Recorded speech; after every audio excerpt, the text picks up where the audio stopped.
সকলকে ধন্যবাদ আৰু বিশেষকৈ মাননীয় মুখ্যমন্ত্ৰী আমাৰ dynamic chief minister doctor Himanta Biswa Sarma মহোদয়ক বিশেষকৈ বহুত ধন্যবাদ আৰু যিটো বিশ্বাস আমাৰ ওপৰত ৰাখিছে আৰু যি দায়িত্ব দিছে আমি নিষ্ঠাৰ সহিত যাতে পালন কৰিব পাৰোঁ এইটোৰ কাৰণে গোটেই সব ডিপাৰ্টমেণ্ট আৰু সকলোৰ আশীৰ্বাদ বিচাৰিছোঁ যাতে ভালকৈ আমি কাম কৰি যাব পাৰোঁ। এই কাৰণেই আজি চাওক মাননীয় মুখ্যমন্ত্ৰী মহোদয়ে দুইজন মন্ত্ৰী বৰাক উপত্যকাত দিছে।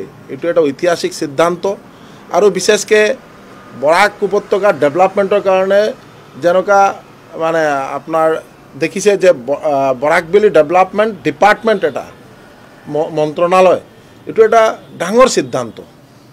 লাষ্ট কেবিনেটো এইটো মাননীয় মুখ্যমন্ত্ৰী মহোদয়ে সিদ্ধান্ত লৈছে আৰু আজি মন্ত্ৰণালয় ঘোষণা হৈছে। কিমান বৰাক ভেলীৰ কাৰণে কিমান ডাঙৰ এটা এচিভমেণ্ট।